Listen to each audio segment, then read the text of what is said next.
My name is Katherine, and at 32, I watched the tech startup I built from nothing crumble without me. After creating revolutionary healthcare software that investors were fighting to fund, my own team conspired to push me out. They thought they were the brains of the operation. They were wrong. I let them take the stage while I sat at the bar watching years of betrayal culminate in spectacular failure.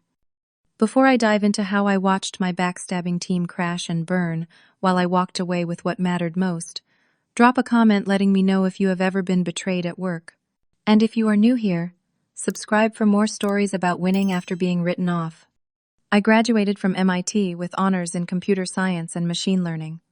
Even as a student, I knew I wanted to create something meaningful, something that could genuinely help people. After graduation, I landed coveted positions at several major tech companies, working my way up from junior developer to lead software architect at Health Tech Solutions within 6 years. The money was great, the benefits even better, but something was missing. I spent my days building someone else's vision, and at night I coded my own ideas. The concept for what would become MedLink Solutions came to me during a hospital visit with my grandmother.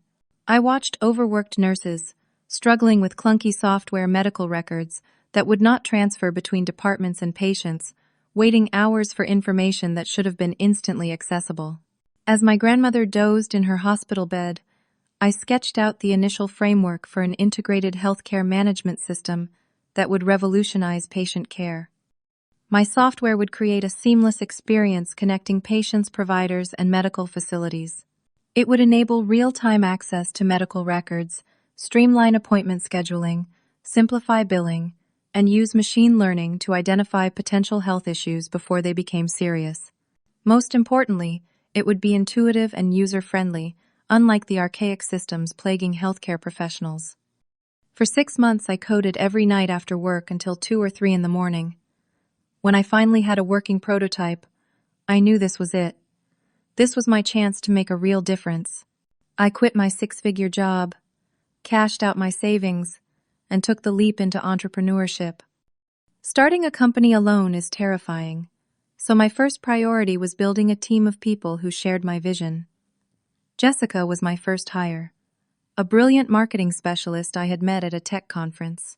She had this magnetic personality and a gift for translating complex technical concepts into compelling stories that anyone could understand.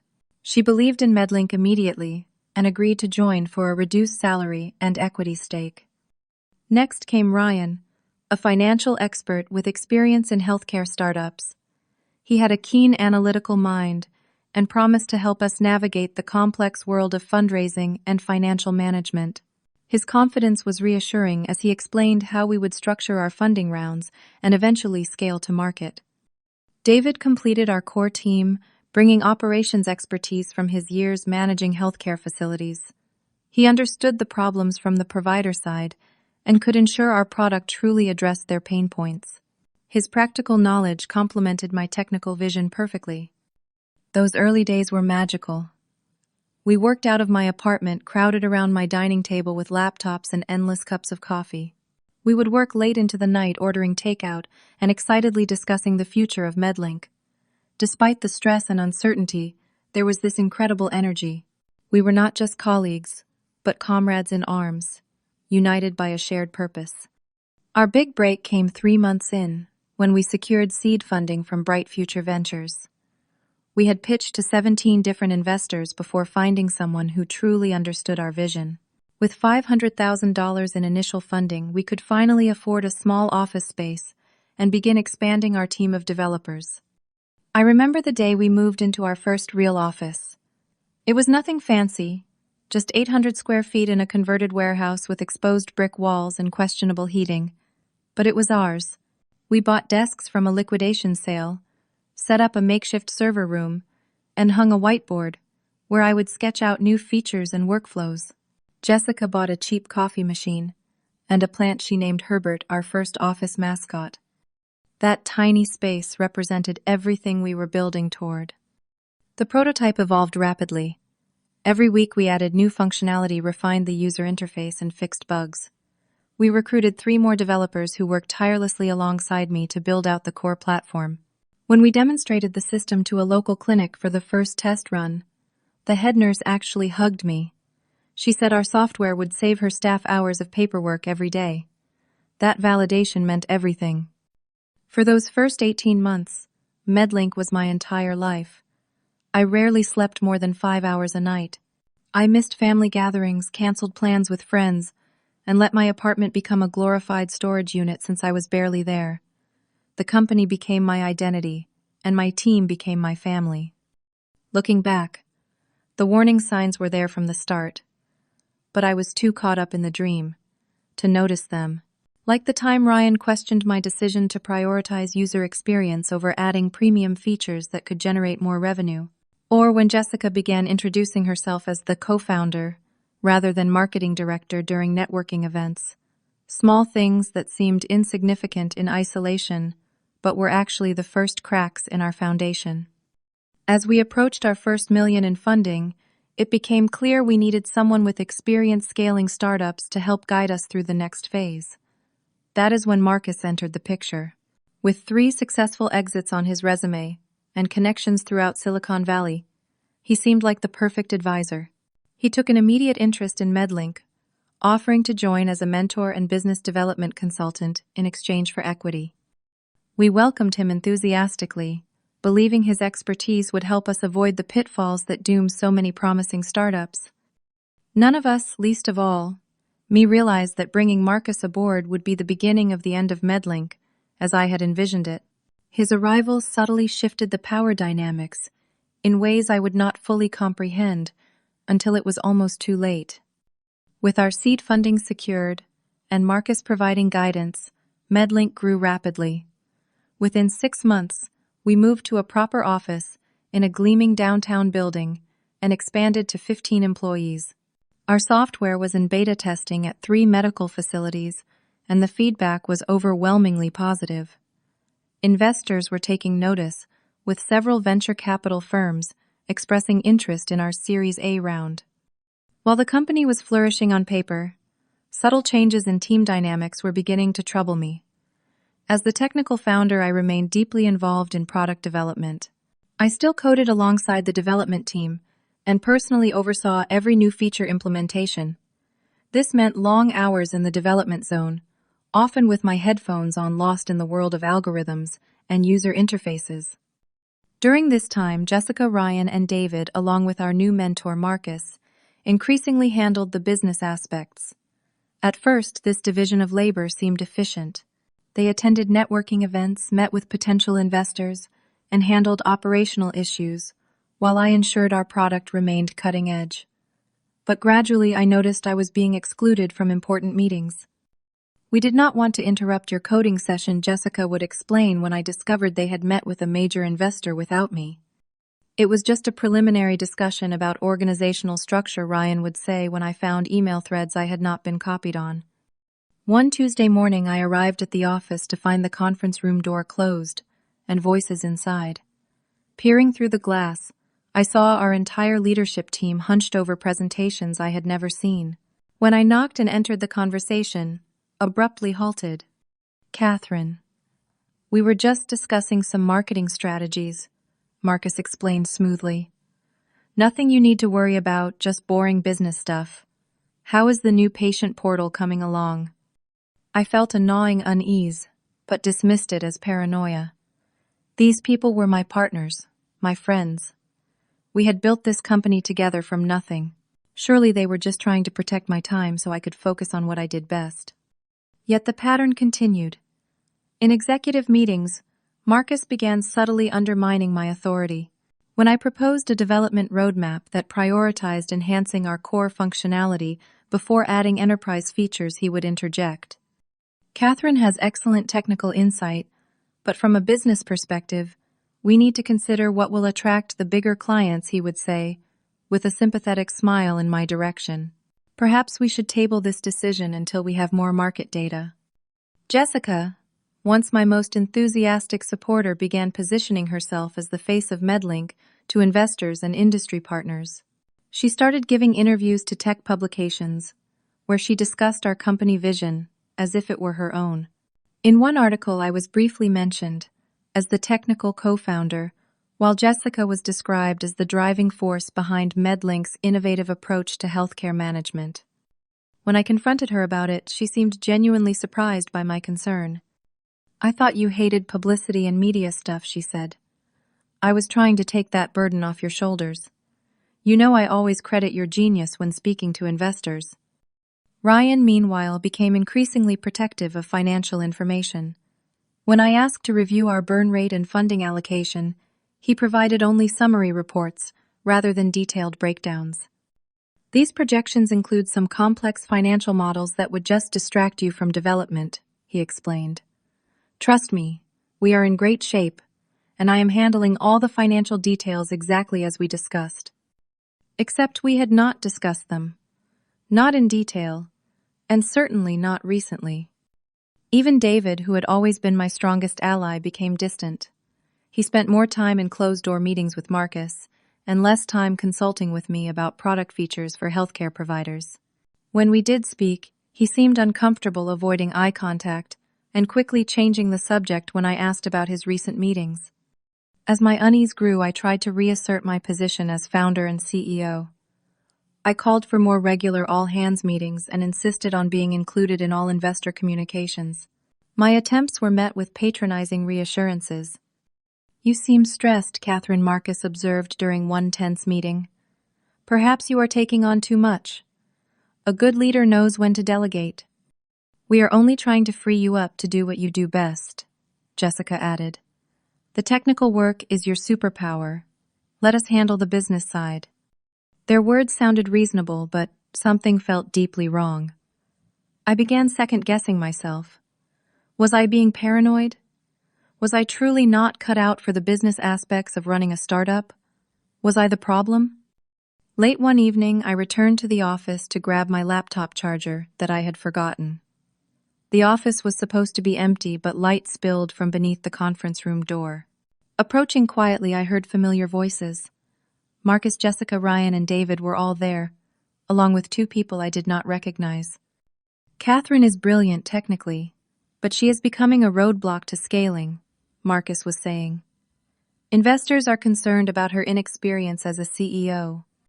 She refuses to consider pivoting toward the enterprise market, which is where the real money is," Ryan added.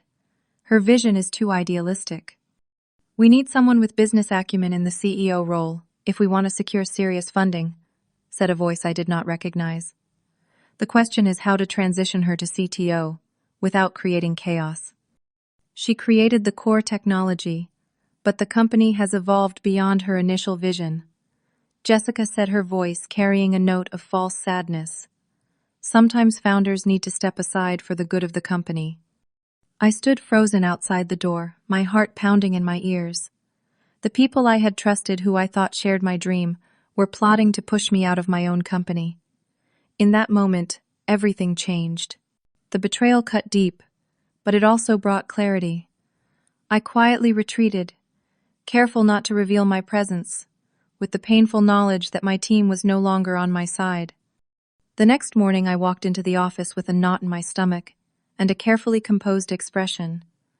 I had barely slept, replaying the overheard conversation in my mind repeatedly. I called an emergency leadership meeting, no longer willing to pretend everything was fine.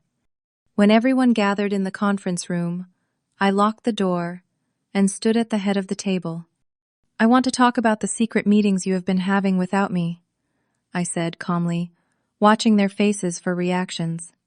"Particularly the one last night where you discussed removing me as CEO." The room fell silent. Jessica and David had the decency to look ashamed while Ryan studied his notebook intently. Marcus, however, maintained perfect composure. "Katherine," he began in a measured tone, "we were going to discuss this with you properly. These conversations were preliminary, just exploring options for the company's future. Options that include pushing me out of leadership," I asked, my voice steady, despite my anger.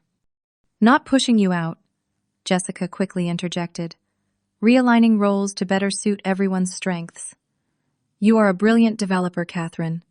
The best I have ever seen." But running a growing company requires different skills. Skills you think I lack, I stated flatly. Ryan finally looked up. The investors are concerned about scaling under your leadership. You are too focused on technical perfection and not enough on business growth. They want to see someone with proven business acumen at the helm before committing to Series A funding. And none of you thought to discuss these concerns with me directly, to help me develop these supposedly lacking skills. I looked at each of them in turn, lingering on David, who at least had the grace to appear uncomfortable. We have tried, Marcus said, spreading his hands in a gesture of helplessness. But you resist guidance on business matters. You dismiss revenue projections in favor of user experience. You prioritize feature refinement over market expansion. Because I built this company to solve real problems for healthcare providers and patients, not to maximize short-term profits, I replied. And that idealism is admirable, Jessica said, with practiced sympathy. But it is not sustainable. We need to be pragmatic about growth. Marcus leaned forward, assuming his mentor role. Katherine, this does not have to be adversarial. We are suggesting a restructuring that plays to everyone's strengths. You would remain as Chief Technology Officer, focusing on what you love and do best. The day-to-day business operations would shift to a more experienced executive. And who would that be? I asked, already knowing the answer. We have been talking to potential candidates, Ryan replied evasively. Let me guess, I said. One of them was in that meeting last night.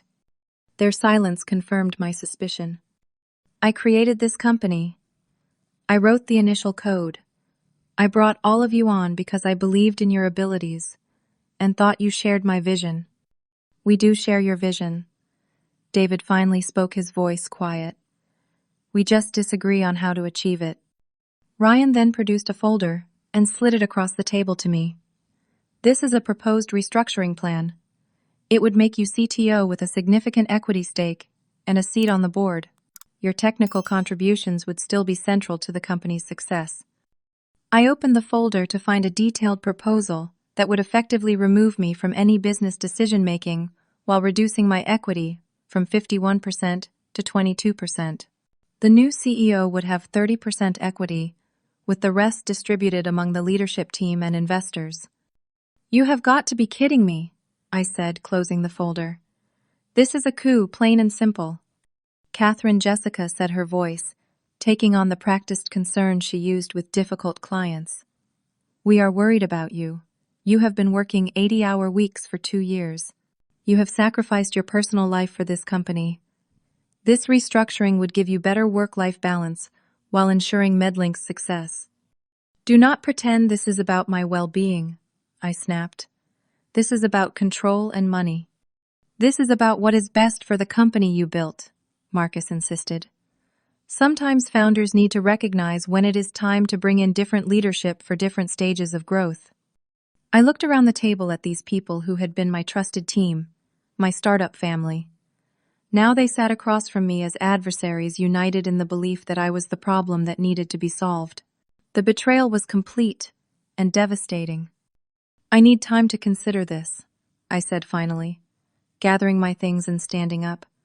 I would appreciate it if none of you contacted me until tomorrow.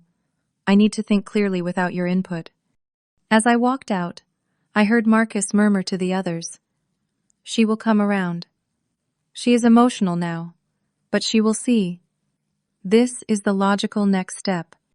That night was the darkest of my professional life. I cycled through emotions, shock, grief, rage, and fear. I had poured everything into MedLink, sacrificing my personal life, financial security, and health. Now it was being taken from me by the very people I had trusted to help build it. I scrolled through my phone looking for allies at the company, someone who might stand with me against this restructuring. But most employees were recent hires who knew Marcus, Jessica, Ryan, and David better than they knew me. I had been so focused on product development that I had neglected building relationships throughout the organization. Sleep eluded me as I pored over legal documents, company bylaws, and our original incorporation paperwork. I had been so excited about building the product and team that I had signed many documents without scrutinizing them as carefully as I should have. But as a technical founder, I had been meticulous about one thing: intellectual property protection. At 3 in the morning, bleary-eyed and emotionally drained, I found it. A clause in our original IP agreement that my lawyer had insisted upon. While MedLink had exclusive licensing rights to use my initial codebase, I retained ownership of the core algorithms and systems I had developed before officially incorporating the company. This included the proprietary patient matching algorithm that made our system uniquely powerful and efficient, the true heart of what made MedLink revolutionary. I sat back in my chair, the first glimmer of hope cutting through my despair. They could take my company, but they could not take my creation, at least not entirely. With this realization came the first inkling of a plan. I would need advice, strategy, and courage, but perhaps all was not lost. Not yet. The morning after discovering the IP clause, I called Taylor, an attorney friend who specialized in tech startups and intellectual property. We had met at a Women in Tech conference years ago and stayed in touch. I trusted her completely. "Meet me at Riverside Cafe in an hour," she said, after hearing the urgency in my voice. "Do not say anything more over the phone." At the cafe, tucked in a corner booth away from other patrons, I laid out the entire situation, showing Taylor all the relevant documents. "They really thought they could pull this off," she said, reviewing the restructuring proposal with narrowed eyes. "Classic case of thinking the technical founder is naive about business matters." "Am I naive?" I asked honestly. "Should I have seen this coming?" Taylor shook her head. "This happens all the time in startups, unfortunately. Technical founders create something valuable, then business people swoop in to capitalize. But in your case," she smiled, pointing to the IP agreement, "you protected yourself better than most." She explained that while the situation was precarious, I had significant leverage due to that crucial IP clause.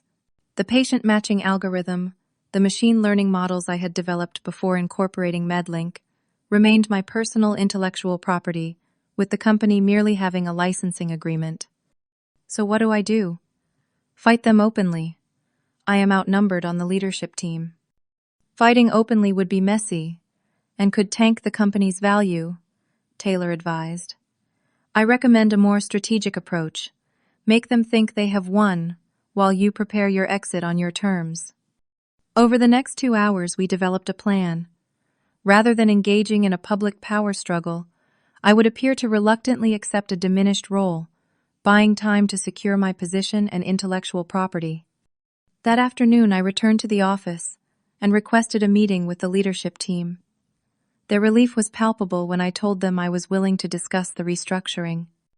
"I have been thinking about what you all said." I began, carefully controlling my expression. "While I still believe in my vision for MedLink, I recognize that different perspectives are valuable. I am willing to consider a new role that allows me to focus on the technical aspects."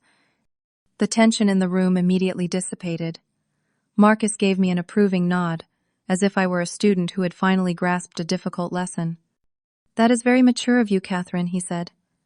"I know this is not easy, but it is the right decision for everyone, including you. However," I continued, "I need time to properly transition. The core systems require documentation and knowledge transfer. I would like 60 days to complete this process before any formal announcement or restructuring." Ryan looked skeptical. "The investors are eager to move forward. 60 days seems excessive." "The entire system is in my head," I countered. "Unless you want the new CTO to spend months reverse engineering my code, you need me to do this properly. 60 days is actually rushed for a transition of this complexity." After some discussion, they agreed to 45 days, with the restructuring to be finalized immediately before our upcoming investor summit.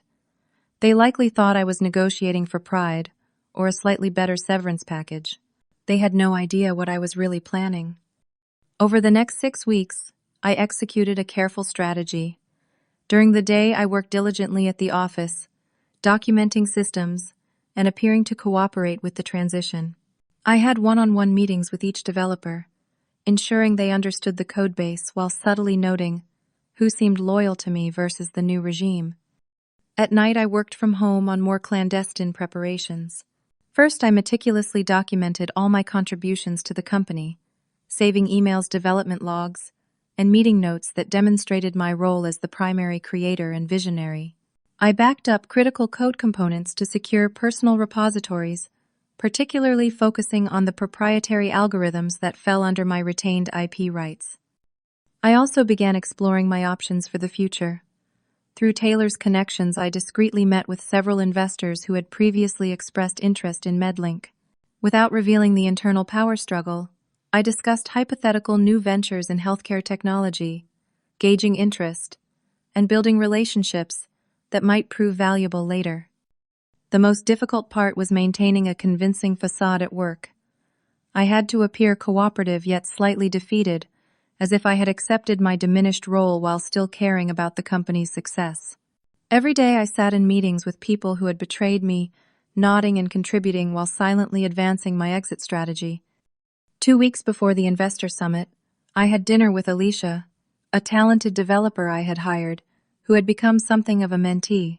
She was the one person at the company I was genuinely sad to leave behind. "Something is wrong, is not it?" she asked over dinner. "Everyone is talking about restructuring and new leadership, but no one will give straight answers." I chose my words carefully. "The company is evolving, Alicia. Sometimes original founders need to step back as organizations grow." "That is corporate speak," she said, frowning. "I came to MedLink because of your vision. Your approach to healthcare technology is why I took a pay cut from my last job." Her loyalty touched me, but I could not risk bringing her into my confidence yet. "Just watch closely in the coming weeks," I advised. "And remember that companies change, but good ideas and good people always find their way forward." 3 days before the investor summit, I submitted my formal resignation letter, effective immediately. The panic was immediate. Marcus called an emergency meeting which I declined to attend. Jessica and Ryan both bombarded me with texts and calls which I ignored. David actually came to my apartment, but I did not answer the door. Finally, I responded with a simple email to the entire leadership team. "After careful consideration, I have decided to pursue other opportunities. As per my employment and IP agreements, MedLink retains licensing rights to the technology developed during my tenure, subject to the limitations outlined in those agreements. I wish the company continued success. Please direct any further communications through my attorney." Their responses ranged from shocked to threatening to placating, but I maintained radio silence. My resignation just before the summit was deliberately timed. They had spent weeks assuring investors that the restructuring was amicable and that I would remain involved as CTO. Now they would have to explain my sudden departure while trying to maintain investor confidence. The night before the summit, I received a final text from Marcus. "You are making a grave mistake. We can still fix this if you reconsider. The board is willing to improve your offer substantially." I did not respond. The pieces were in place. Now it was time to watch them play out. The investor summit was scheduled at the Grand Hotel downtown, a venue chosen by Jessica for its impressive ballroom and reputation for hosting elite business events. Despite no longer being part of the company, I decided to attend. Not as a participant, but as an observer. Taylor had confirmed that as a shareholder, I had every right to be present, though I had no obligation to participate. I dressed carefully that morning in a simple black dress and heels, professional, but understated. I arrived just as registration began collecting my name badge from a confused receptionist who had clearly been told I would not be attending. Rather than joining the leadership team at the front of the room, I took a seat at the hotel bar, which offered a perfect view of the presentation area. The summit was structured to begin with presentations from the leadership team, followed by a technical demonstration, and concluding with a Q&A session and individual meetings with key investors. About 60 people filled the room, including representatives from major venture capital firms, potential strategic partners, and a few healthcare organizations that had expressed interest in implementing our system. Marcus opened the proceedings with practiced charm, welcoming everyone and outlining MedLink's journey and vision. He briefly addressed my absence, describing it as a recent leadership transition as part of our strategic growth plan, and assured everyone that the company's technical foundation remained strong. From my position at the bar, I noticed several investors exchanging concerned glances. My departure was clearly news to them, despite the confident way Marcus presented it as planned. Jessica took the stage next, delivering a polished presentation about market opportunity and growth projections. She was good, I had to admit. Her slides were beautiful, her delivery engaging. But when she began describing technical differentiators, her explanation of our proprietary matching algorithm was noticeably vague and superficial. Ryan followed with financial projections that seemed wildly optimistic, given the state of the product. He claimed we would capture 15% of the market within 18 months, a figure I had always considered unrealistic on our current trajectory. The tension in the room grew when David began the technical demonstration. He had always understood our product from a user perspective, but lacked deep knowledge of the underlying systems. This became painfully apparent as he struggled to explain how certain features worked when an investor asked specific technical questions. Our proprietary algorithm handles that aspect automatically, he repeated several times, unable to provide details. Then came the moment that confirmed I had made the right decision.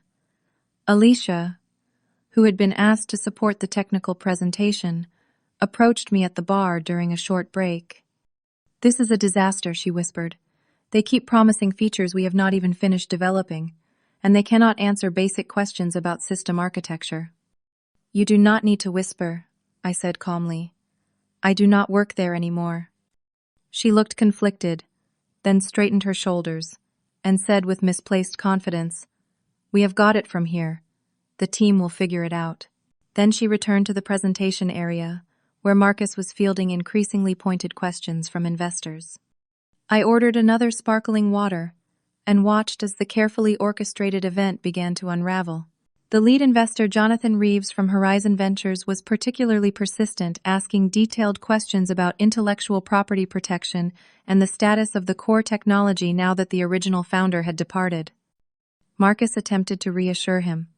All intellectual property is secured and belongs to the company. Katherine made valuable contributions, but MedLink owns all the technology.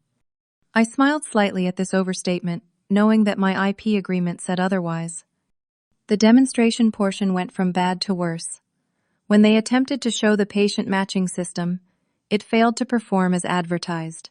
What they did not know was that the demo version relied on a simplified version of my algorithm, not the full proprietary system. "We seem to be experiencing some technical difficulties," Jessica announced with a strained smile. "Perhaps we should move to the Q&A portion while our team resolves this minor issue." The Q&A session quickly turned into an interrogation. Investors wanted to know why the founder and CTO had suddenly left, how the technical knowledge had been transferred, and what contingencies were in place to ensure product development would continue uninterrupted. The leadership team's answers became increasingly vague and contradictory. Ryan claimed I had been planning my departure for months as part of a succession plan, while Jessica suggested I had left to pursue personal projects but remained a friend of the company. Marcus attempted to pivot to discussions of market opportunity whenever technical questions arose. From my seat at the bar, I watched their carefully constructed narrative collapse. My phone began buzzing with increasingly frantic texts from my former colleagues. "Where are you? We need you to help salvage this." This from David. "Investors are getting nervous. If you ever cared about this company, please come address their concerns." This from Jessica. "Whatever you want. Name your terms. Just come tell them the technology is secure." This from Marcus, the desperation evident even in text form. I ignored them all, continuing to observe the unfolding chaos with detached interest. The confidence they had shown in pushing me out was evaporating in real time, as they realized how dependent the company had been on my technical knowledge and credibility. Then Jonathan Reeves, the lead investor, who had been asking the most pointed questions, spotted me at the bar. He excused himself from the main group and approached. "Katherine Wilson," he confirmed, extending his hand. "I thought that was you. Mind if I join you?" I gestured to the empty stool beside me. "Feel free." He studied me for a moment. So, want to tell me what is really going on? Because that he nodded toward the presentation area does not match the investment materials we received last month, which featured you prominently as technical lead and co-founder. I took a sip of my water before answering. What would you like to know? Let us start with why you left so abruptly before a major funding round. I considered my words carefully. The leadership team and I had different visions for the company's future. They preferred to take it in a direction I could not support. And the core technology, the patient matching algorithm that was supposed to be revolutionary. The company has licensing rights to use the technology I developed with certain limitations, I replied. Those limitations were clearly outlined in my original IP agreement. Jonathan's eyebrows rose. Limitations that were not disclosed in their investment materials, I presume. I shrugged. You would have to ask them about their disclosures. Just then, my phone lit up with a message from the lead investor himself. They just imploded on stage. The CTO candidate admitted they don't fully understand how the core algorithm works. We need to talk. Now. Jonathan saw the message preview on my screen and laughed softly. Looks like my colleagues have reached the same conclusion I have. He handed me his business card. I invest in people as much as ideas, Katherine. When you decide what you are doing next, call me. I would like to hear about it first. As he returned to the main event, I gathered my things and quietly left the hotel, knowing the rest would play out without me needing to witness it. The company I had built was imploding, but I was already looking toward the future. The hours following the investor summit were chaotic. My phone would not stop buzzing with messages from everyone involved with MedLink. The leadership team cycled through anger, pleading, and eventually desperation. Employees reached out asking what was happening. Even investors found my personal contact information, seeking direct answers about the technology and my departure. I maintained my silence, responding only to Alicia and 2 other developers who had reached out with genuine concern rather than accusations.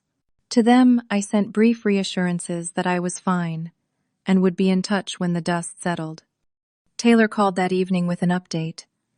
You would not believe the panic you have caused, she said, sounding impressed. The board called an emergency meeting for tomorrow morning. Marcus has been trying to reach me every hour to discuss your IP agreement. What have you told him? I asked. Only that all communication should be in writing, and that we are prepared to enforce your rights under the original agreements. He is finally realizing how solid your position is. The next day, Jonathan Reeves contacted me to arrange a private meeting. We met at a quiet cafe away from the downtown business district. That was quite a show yesterday, he said, after we had ordered coffee. I have been in venture capital for 15 years, and I have never seen a presentation fall apart so completely. I take no pleasure in the company struggling, I said truthfully. There are good people working there who believe in the mission. But you take some satisfaction in the leadership team, facing consequences, he observed shrewdly. I allowed myself a small smile. Perhaps a little. Jonathan leaned forward. Here is what happened after you left. The technical demonstration completely failed when they tried to restart it. The CTO candidate they brought in, someone from a major healthcare IT company, admitted under questioning that he did not fully understand how your algorithm worked and would need time to reverse engineer it. At that point, several investors began asking pointed questions about intellectual property rights. He continued. Marcus attempted to salvage things by claiming they had full ownership of all technology, but an investor who specializes in IP issues challenged him on this. When pressed, Ryan eventually admitted there were some nuances to the IP arrangement with the original founder. That was the final straw. And now, I asked. Horizon Ventures and 3 other major investors have formally withdrawn their funding commitments. Others are on the fence, waiting to see how the IP situation resolves. He studied me carefully, which brings me to why I wanted to meet. I need to understand exactly what you own versus what the company owns before considering any further involvement with MedLink. I explained the details of my IP agreement, showing him the relevant documentation that Taylor had prepared. The core patient matching algorithm, the machine learning models, and several key components of the system architecture remained my intellectual property, with MedLink having an exclusive but limited license to use them. So without you, they have a partially functional shell, missing its most valuable components, Jonathan summarized. They can continue using what they have licensed, I clarified, but they cannot modify, extend, or resell those components without my consent. And the next generation algorithms I was developing remain entirely my property. Jonathan sat back, clearly impressed. Most technical founders I have seen pushed out did not protect themselves nearly as well. By that afternoon, the situation had escalated further.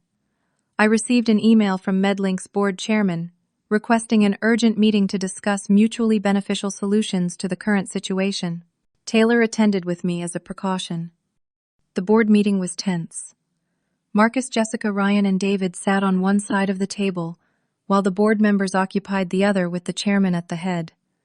I sat at the opposite end, Taylor beside me. The contrast between the leadership team's appearance from a week ago was striking. Gone was their confidence and smugness, replaced by poorly concealed anxiety and exhaustion. The chairman opened with a surprisingly direct acknowledgement. It has become clear that the board was not fully informed about the circumstances of your departure or the details of the intellectual property arrangements. We would like to understand the situation from your perspective. For the first time since discovering their betrayal, I spoke openly about what had happened. I described the secret meetings, the systematic exclusion from decisions, and the ultimatum disguised as a restructuring. I presented evidence including emails, meeting notes, and the original restructuring proposal. The board members listened with growing concern, occasionally glancing at the leadership team, who shifted uncomfortably in their seats. "Why did none of you disclose these IP limitations to the board?" the chairman finally asked Marcus directly. "We believed the issue was manageable," Marcus replied stiffly. "The licensing agreement gives us sufficient rights to operate the business." "Sufficient for current operations, perhaps," I interjected, "but not for the pivots or expansions you promised investors, and certainly not for an acquisition which I know has been discussed as an exit strategy." Several board members exchanged alarmed glances at this revelation. After much discussion, the board asked for time to confer privately. When we were called back and the chairman delivered their decision, "The board has lost confidence in the current leadership team's ability to manage this situation. Effective immediately, Marcus will step down as CEO and Ryan will be replaced as CFO. Jessica and David will remain in their roles, but with supervision from board appointees, while we evaluate next steps." Marcus started to protest, but fell silent at the chairman's raised hand.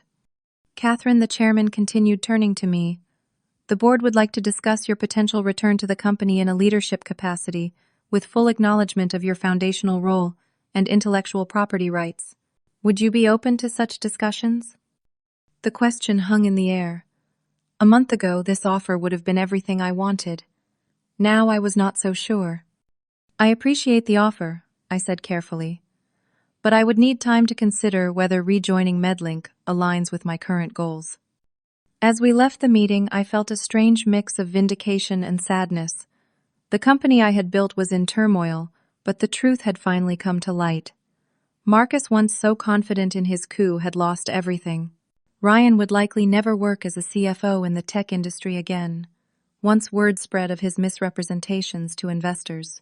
Jessica and David's reputations were tarnished, though perhaps not beyond repair, given their lesser roles in the scheme.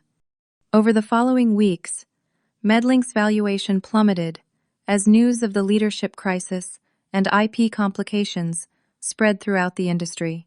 Several employees left for other opportunities, unwilling to remain with a company in such turmoil. The product development stalled without clear technical leadership. I declined the board's offer to return. The trust was broken, and I had already begun envisioning a different path forward.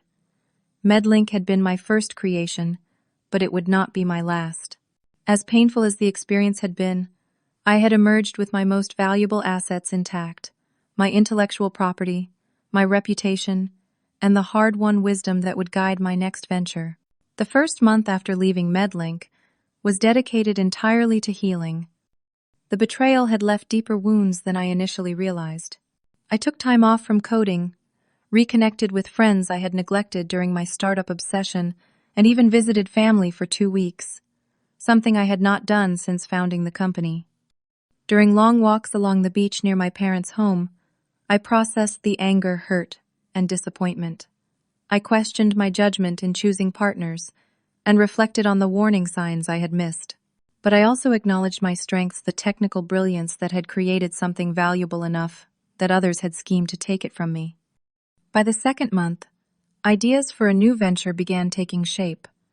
The healthcare problems I had set out to solve still existed, and my vision for improving patient care remained unchanged. But this time I would build differently, with the hard lessons of MedLink informing every decision. I reached out to Jonathan Reeves, who had kept in touch through occasional texts checking on my well-being. We met for lunch at an upscale restaurant overlooking the city skyline. "I have been wondering when I would hear from you," he said with a smile. "Ready to talk about what is next?" I presented my vision for HealthBridge, a new company, built on the foundation of my original ideas, but with significant improvements and expansions. The patient matching algorithm would be enhanced with newer machine learning techniques I had been researching. The interface would be even more intuitive, drawing on feedback from healthcare providers who had tested MedLink's system. The key difference, I explained, is that HealthBridge will be designed from the ground up, with a different business model. Instead of chasing enterprise clients and maximizing short-term revenue, we will focus on creating genuine value for smaller healthcare providers, first building a loyal user base before scaling to larger institutions. Jonathan listened intently, asking insightful questions about technical feasibility and market approach. When I finished my presentation, he nodded thoughtfully. "You have clearly learned from the MedLink experience. This approach addresses the tensions that arose there between your vision and the business side." He tapped his fingers on the table, considering. "Horizon Ventures would be interested in providing seed funding, but I suggest we structure it differently this time. Smaller, initial round, longer runway, and founder protections built in from the start." Within 3 months of that meeting, HealthBridge was officially incorporated with $2 million in seed funding from Horizon and 2 other investors who had withdrawn from MedLink after the summit disaster. This time I retained controlling interest and ensured all agreements clearly protected both my existing and future intellectual property. Most importantly, I approached team building with newfound wisdom. Rather than seeking only impressive resumes or industry connections, I prioritized values, alignment, transparency, and genuine passion for the mission. Alicia was my first hire, having left MedLink shortly after the investor summit. "Their new technical lead has no vision," she told me when accepting my offer. "They are just trying to maintain what already exists, without understanding how to evolve it." For the marketing role, I chose Michael, who had experience at smaller healthcare startups and emphasized ethical marketing practices over hyperbolic growth promises. Our financial director, Layla, came with a reputation for conservative projections and transparent reporting, the opposite of Ryan's approach. We started in a modest office, deliberately choosing a space that would accommodate growth without encouraging premature expansion. I established clear communication protocols from day one, ensuring everyone remained informed about company decisions and financial status. Weekly all-hands meetings became sacred time for sharing updates, addressing concerns, and celebrating progress. The development of HealthBridge progressed more smoothly than MedLink, had partly because I now had experience leading a startup, but also because the foundation was stronger. The team worked cohesively toward a shared vision, without the hidden agendas and power struggles that had plagued my first company. 6 months in, we launched a beta version with 3 small medical practices. Their feedback was overwhelmingly positive, with particular praise for the system's intuitive design and the patient matching accuracy that had always been my specialty. Word began to spread within the healthcare community about this new solution that actually delivered on its promises. Our first major milestone came when Central City Medical Center, a mid-sized hospital that had been considering MedLink before the leadership crisis, approached us about implementing HealthBridge.